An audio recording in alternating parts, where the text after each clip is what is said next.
ಚಾಮರಾಜನಗರ ಜಿಲ್ಲೆಯ ಹನೂರು ತಾಲೂಕಿನ ಮಾರಟಳ್ಳಿ ಗ್ರಾಮ ಪಂಚಾಯತ್ ವ್ಯಾಪ್ತಿಯಲ್ಲಿ ಬರುವ ಹಳ್ಳಿಗಳನ್ನು ಅಭಿವೃದ್ಧಿಪಡಿಸಬೇಕು ಎಂದು ಕರ್ನಾಟಕ ರಾಜ್ಯ ರೈತ ಸಂಘ ವತಿಯಿಂದ ಶುಕ್ರವಾರ ಗ್ರಾಮ ಪಂಚಾಯಿತಿಗೆ ಮುತ್ತಿಗೆ ಹಾಕಿ ಪ್ರತಿಭಟನೆಯನ್ನು ನಡೆಸಿದರು. ಚಾಮರಾಜನಗರ ಜಿಲ್ಲೆಯ ಹನೂರು ತಾಲೂಕಿನ ಮಾರಟಳ್ಳಿ ಗ್ರಾಮ ಪಂಚಾಯತ್ ಮುಂಭಾಗ ಜಮಾಯಿಸಿದ ಪ್ರತಿಭಟನಾಕಾರರು ಅಧಿಕಾರಿಗಳ ನಡೆಗೆ ಅಸಮಾಧಾನವನ್ನು ವ್ಯಕ್ತಪಡಿಸಿ ಸಮಸ್ಯೆಗಳನ್ನು ಬಗೆಹರಿಸಬೇಕು ಎಂದು ಒತ್ತಾಯಿಸಿದರು. 15 ದಿನಗಳ ಕಾಲಾವಕಾಶ ನೀಡಲಾಗುವುದು. ಸಮಸ್ಯೆ ಬಗೆಹರಿಯದಿದ್ದರೆ ಹನೂರು ತಾಲೂಕು ಕೇಂದ್ರದಲ್ಲಿ ಪ್ರತಿಭಟನೆಯನ್ನ ಹಮ್ಮಿಕೊಂಡು ಕಚೇರಿಗೆ ಮುತ್ತಿಗೆ ಹಾಕಲಾಗುವುದು ಎಂದು ಎಚ್ಚರಿಸಿದರು.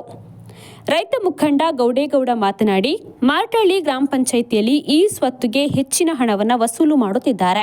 ಶುಲ್ಕ ಹಾಗೂ ಅಗತ್ಯ ಮಾಹಿತಿ ನೋಟಿಸ್ ಬೋರ್ಡ್ನಲ್ಲಿ ನಮೂದು ಮಾಡಿಲ್ಲ. ಅಂತೋಣಿಯರ್ ಕೋವಿಲ್, ಏರಿಕಾಡು ರಸ್ತೆ, ಮಾರಟಳ್ಳಿ ಗ್ರಾಮದಿಂದ ಸ್ಮಶಾನ ರಸ್ತೆವರೆಗೆ ರಸ್ತೆ ನಿರ್ಮಾಣ ಮಾಡಬೇಕು. ಅಂತೋನಿ ಕೊಯ್ಯರ್ ಮತ್ತು ವೇಟಕಾಡು ತೀರದ ಬಾವಿಯನ್ನು ಮುಚ್ಚಿಸಬೇಕು ಎಂದರಲ್ಲದೆ ಕೆರೆಗಳಲ್ಲಿ ಹೂಳು ತೆಗೆದು ಜಮೀನು ಮಟ್ಟ ಹಾಗೂ ರಿಮಿಟ್ಮೆಂಟ್ ಮಾಡಬೇಕು ಎಂದು ಒತ್ತಾಯಿಸಿದರು. ನರೇಗಾ ಯೋಜನೆಯಡಿಯಲ್ಲಿ ಯಂತ್ರೋಪಕರಣ ಉಪಯೋಗಿಸದೆ 100 ದಿನ ಕೆಲಸ ನೀಡುವ ಜೊತೆಗೆ ಪಿಂಚಣಿ ರೂಪದಲ್ಲಿ ಹಣವನ್ನು ನೀಡಬೇಕು. ಆಸ್ಪತ್ರೆಯಲ್ಲಿ ಆಂಬ್ಯುಲೆನ್ಸ್ ಸೇರಿದಂತೆ ವೈದ್ಯರ ಸೇವೆ ಕೂಡ ಲಭ್ಯವಾಗಬೇಕು. ಒಡ್ಡರದೊಡ್ಡಿಯಲ್ಲಿ ತೊಂಬೆಗಳು ನಿರ್ಮಾಣವಾಗಿದ್ದು ನೀರು ಸರಬರಾಜು ಆಗ್ತಾ ಇಲ್ಲ ಎಂದು ಆರೋಪಿಸಿ ಎಲ್ಲ ಗ್ರಾಮಗಳಿಗೂ ಕುಡಿಯುವ ನೀರಿನ ವ್ಯವಸ್ಥೆಯನ್ನು ಕಲ್ಪಿಸಬೇಕು ಎಂದು ಆಗ್ರಹಿಸಿದರು. ಆಧಾರ ಸಮಸ್ಯೆ ಹೆಚ್ಚಾಗಿದೆ. ಇದನ್ನು ಸರಿಪಡಿಸಲು ಸ್ಥಳದಲ್ಲಿ ಕೇಂದ್ರ ತೆಗೆಯಬೇಕು. ಸ್ವಚ್ಛತೆಗೆ ಆದ್ಯತೆಯನ್ನು ನೀಡಿ ತ್ಯಾಜ್ಯಗಳನ್ನು ನಿಗದಿತ ಸ್ಥಳದಲ್ಲಿ ಶೇಖರಣೆ ಮಾಡಬೇಕು. ಯಾವುದೇ ರೀತಿ ಲಂಚ ಸ್ವೀಕಾರ ಆಗಬಾರದು ಎಂದು ಹೇಳಿದರು. ಬಳಿಕ ಹನೂರು ತಾಲೂಕು ಪಂಚಾಯಿತಿ ನರೇಗಾ ಸಹಾಯಕ ನಿರ್ದೇಶಕ ರವೀಂದ್ರ ಹಾಗೂ ಮಾರಟಳ್ಳಿ ಗ್ರಾಮ ಪಂಚಾಯತ್ ಕಾರ್ಯದರ್ಶಿ ನಾಗರಾಜು ಭೇಟಿ ನೀಡಿ ಪ್ರತಿಭಟನಾಕಾರರ ಸಮಸ್ಯೆಯನ್ನ ಆಲಿಸಿ ಮನವಿ ಪತ್ರವನ್ನು ಸ್ವೀಕಾರ ಮಾಡಿದರು. ಬೇಡಿಕೆಗಳ ಬಗ್ಗೆ ಆಯಾ ಇಲಾಖೆಗೆ ಮಾಹಿತಿಯನ್ನು ನೀಡಿ ನಂತರ ಹಂತ ಹಂತವಾಗಿ ಸಮಸ್ಯೆಯನ್ನು ಬಗೆಹರಿಸಲು ಕ್ರಮವನ್ನು ವಹಿಸಲಾಗುವುದು ಎಂದು ಭರವಸೆ ನೀಡಿದ ಹಿನ್ನೆಲೆ ಪ್ರತಿಭಟನೆಯನ್ನ ಕೈಬಿಟ್ಟರು. ಮಾರಟಳ್ಳಿ ಗ್ರಾಮದ ವ್ಯಾಪ್ತಿಗೆ ಬರ್ತಕ್ಕಂಥ 22 ಗ್ರಾಮದ ರೈತ ಬಂಧುಗಳು ಹಾಗೂ ಸಾರ್ವಜನಿಕರ ಬಂಧುಗಳು ಮಾರಟಳ್ಳಿ ಗ್ರಾಮ ಪಂಚಾಯಿತಿ ಮುಂಭಾಗ ಧರಣಿ ಮಾಡ್ತಿರೋ ಉದ್ದೇಶ ಇಷ್ಟೇ.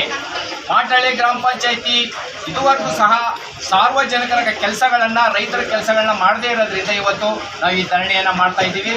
ಈಗಾಗಲೇ ಸರಿಯಾದ ರೀತಿ ಈ ಸ್ವತ್ತಾಗಿರ್ಬೋದು, ಗ್ರಾಮಗಳಲ್ಲಿ ಚರಂಡಿ ವ್ಯವಸ್ಥೆಗಳಾಗಿರ್ಬೋದು, ಕೆರೆಗಳ ಹೂಳೆತ್ತ ಕೆಲಸ ಆಗಿರ್ಬೋದು, ಉದ್ಯೋಗ ಖಾತ್ರಿ ಯೋಜನೆ ಅಡಿಯಲ್ಲಿ ಕೂಲಿ ಕೆಲಸ ಕೊಡದೇ ಇರತಕ್ಕಂಥ ಕೆಲಸ ಆಗಿರ್ಬೋದು, ಇದನ್ನೆಲ್ಲ ಇಟ್ಕೊಂಡು ಇವತ್ತು ನಾವು ಈ ಒಂದು ಧರಣಿಯನ್ನು ಮಾಡ್ತಾ ಇದ್ದೀವಿ.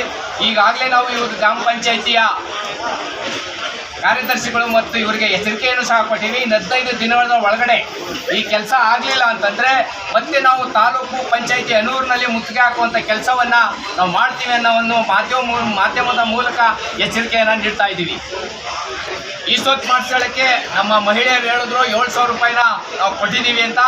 ಇವ್ರು ಹೇಳ್ತಾ ಇದ್ದಾರೆ ನಾವು ಹಲವಾರು ತೆರಿಗೆಗಳನ್ನ ಹಾಕೋದ್ರಿಂದ ನಾವು 7,000 ಇಸ್ಕೊಂಡಿವಿ ಅಂತ ಹೇಳ್ತಾ ಇದ್ದಾರೆ. ಆದರೆ ಇದು ಅತ್ಯಂತ ಸುಳ್ಳು.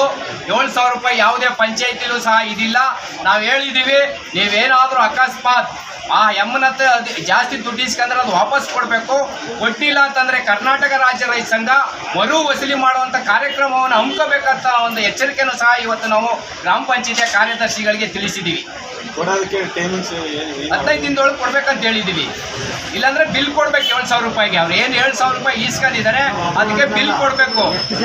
ಎಷ್ಟು ಜನ ಕೊಟ್ಟಿದ್ದಾರೆ ಅವ್ರಿಗೆಲ್ಲರಿಗೂ ವಾಪಸ್ ಕೊಡಬೇಕನ್ನೋ ಒಂದು ಎಚ್ಚರಿಕೆಯನ್ನು ಸಹ ನಾವು ಅವ್ರಿಗೆ ಹೇಳಿದ್ದೀವಿ. 15 ದಿನದೊಳಗಡೆ ಏನಾದ್ರು ಆ ಕೆಲಸಗಳು ಮಾಡಲಿಲ್ಲ ಅಂತಂದರೆ ನಾವು ಹನೂರು ತಾಲೂಕು ಪಂಚಾಯಿತಿಗೆ ಮುತ್ತಿಗೆ ಹಾಕುವಂಥ ಕೆಲಸವನ್ನು ಸಹ ನಾವು ಮಾಡ್ತೀವಿ ಅನ್ನೋ ಎಚ್ಚರಿಕೆಯನ್ನು ನೀಡ್ತಾ ಇದ್ದೀವಿ. ಈಗಾಗಲೇ ಸ್ವಚ್ಛತೆ ಬಗ್ಗೆ ಕಾಲ್ರ ನಮ್ಮ ಜಿಲ್ಲೆಯಲ್ಲಿ ಹಲವಾರು ಗ್ರಾಮಗಳು ಬಂದಿರೋದ್ರಿಂದ ಏನು 22 ಗ್ರಾಮಗಳ ವ್ಯಾಪ್ತಿ ಒಳಗಡೆ ಇರ್ತಕ್ಕಂಥ ನೀರಿನ ತೊಂಬೆಗಳಾಗಿರ್ಬೋದು ಮತ್ತು ಟ್ಯಾಂಕ್ಗಳನ್ನು ಸಹ ನಾವು ಶುದ್ಧ ಮಾಡಬೇಕಂತ ಇವರಿಗೆ ತಿಳಿಸಿದಾಗ ಹಲವಾರು ತೊಂಬೆಗಳನ್ನ ಕ್ಲೀನ್ ಮಾಡಿದ್ದೀವಿ ಅಂತ ಫೋಟೋ ತೋರಿಸ್ತಿರೋ ಹೊರತು ಎಲ್ಲ ಕಡೆ ತೊಂಬೆಗಳನ್ನ ಇವ್ರು ಕ್ಲೀನ್ ಮಾಡಿಲ್ಲ. ಆದ್ದರಿಂದ ಇನ್ನೊಂದು ವಾರದಲ್ಲಿ ಅದನ್ನು ನಾವು ಕೆಲಸ ಮಾಡ್ತೀವಿ ಅಂತ ಹೇಳಿದರೆ, ಮಾಡಲಿಲ್ಲ ಅಂತವ್ರು ನಾವು ಏನು ಪಾಠ ಕಲಿಸ್ಬೇಕು ಆ ಪಾಠ ಕಲಿಸೋಂಥ ಕೆಲಸನ ಮಾಡ್ತೀವಿ.